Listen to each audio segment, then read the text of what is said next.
Alors, rien que pour Hanouka, rapidement, un petit Dvar Torah qui concerne le Hanouka. Comme on a dit, Hanouka, il tombe toujours dans la paracha de Yosef et ses frères. C'est toujours l'histoire de Yosef qui a été vendu par ses frères, et c'est toute l'histoire de Yosef, comment il se trouvait tout seul en Égypte. Maintenant, ce qu'on voit spécial chez Yosef, c'était le seul juif dans un pays complètement étranger. C'était que des Égyptiens. Akadosh Baruch Hu lui a fait le miracle, il lui a fait un miracle spécial, qu'il lui a envoyé, il lui a préparé sa femme juive, déjà en Égypte. Sa femme, c'était la petite fille de Yaakov, qui est la fille de Dina.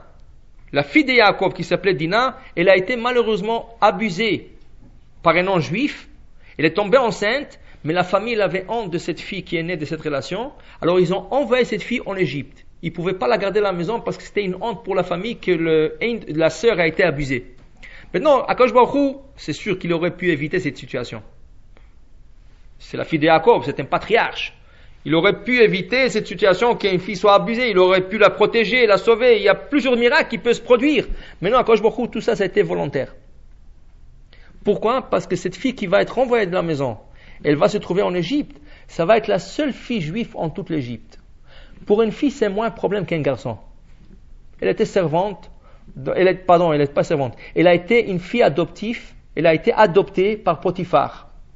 Et quel hasard qui Yosef vendu en Égypte, il est vendu dans cette maison. Lui, c'est pas encore, c'est sa nièce. Lui, c'est pas encore, c'est de sa famille. C'est rien qu'après qu'il va le découvrir. Parce qu'il va passer dans cette maison 1 an. Il n'a pas encore le temps de connaître cette fille. Alors il la voit de temps en temps, mais il ne sait pas Yosef ne parlait pas aux femmes qui étaient là-bas. Il essayait de se réserver au plus possible. Mais il la voit, il sait qu'elle est là-bas, mais il ne sait pas qu'elle est juive, il ne sait pas qu'elle est de sa famille. Mais regardez qu'est-ce qu'Akadosh Baruch Hu a fait. Pourquoi il a fait ça? Pour que cette fille, elle soit dans la même maison que lui. Et le jour que Yosef, il a 30 ans, il décide de se marier. Voilà, sa femme est déjà prête. Avec qui il va se marier? Avec qui il va se marier? Il n'y a aucune juive là-bas. Et lui, c'est Yosef Hatzadik. Akadosh Baruch Hu, ça veut dire qu'il regarde les choses, il prépare. Mais Yosef, il était, avant d'arriver à ce mariage, il était en grand problème. Parce qu'il y avait sa maîtresse, la femme de Potiphar, qui n'arrêtait pas de le déranger. Et ça, maintenant, elle n'a pas fait ça pour rien. Elle aussi, elle avait une bonne intention. Bonne intention, qu'est-ce qui peut être de bon? Elle était astrologue.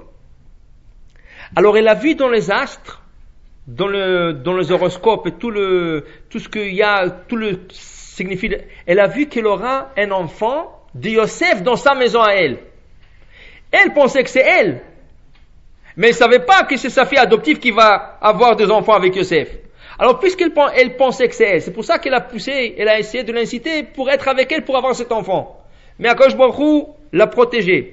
Mais ils disent, qu'est-ce qui a causé à Yosef ce problème? C'est quoi le problème?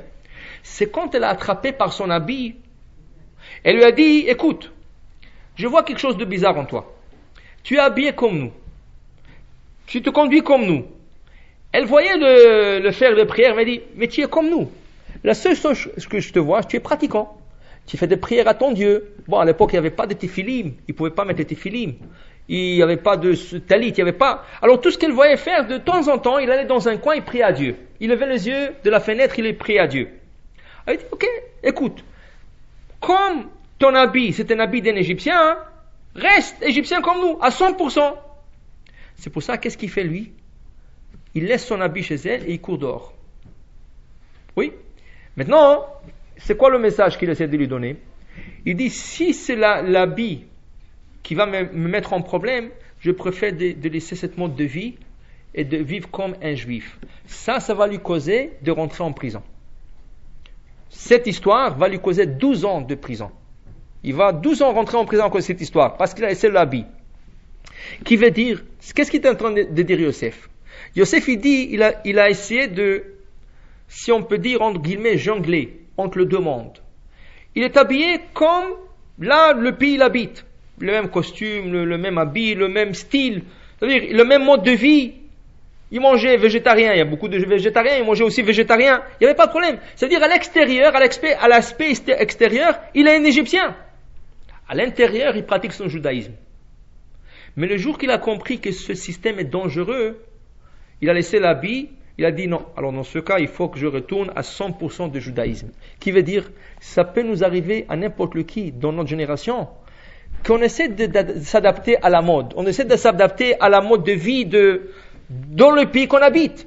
Un juif qui habite le Canada, il prend la mode de vie de Canadien. Un juif qui habite les États-Unis, il va s'adapter à la mode de vie américaine. En France, il va s'adapter à la mode de vie française. C'est-à-dire, on s'adapte. Le juif, il s'adapte là où il est. Le danger dans cela, c'est l'assimilation.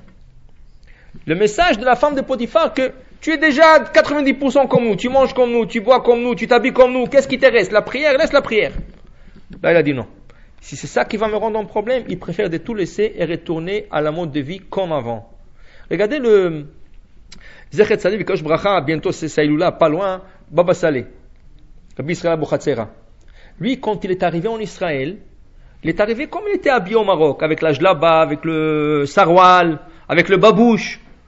Alors la famille lui a dit, papa, on est en Israël maintenant, c'est 48, 49, c'est un pays avancé, moderne. On va t'acheter un bel costume, comme il faut. Il a refusé. Il a dit non. Au Maroc, jamais on portait des costumes. Il y avait des costumes. Il y avait l'influence française. Il y avait l'alliance, il y avait tout ce qu'il faut. Le modernisme, il y avait tout ce qu'il faut. Mais il a dit non. Au Maroc, on avait nos coutumes, on avait le code vestimentaire. Alors ça, je ne change pas. Et jusqu'à la fin de sa vie, c'était toujours la jlaba, le sarwal et le babouche. Pourquoi? Parce qu'il dit ça c'est le danger du juif. Quand on essaie de prendre la mode de vie, il faut tracer une petite ligne.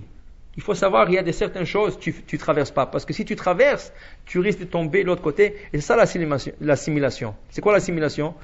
Quand les jeunes ne savent pas jusqu'où tirer la ligne, là ils tombent de l'autre côté.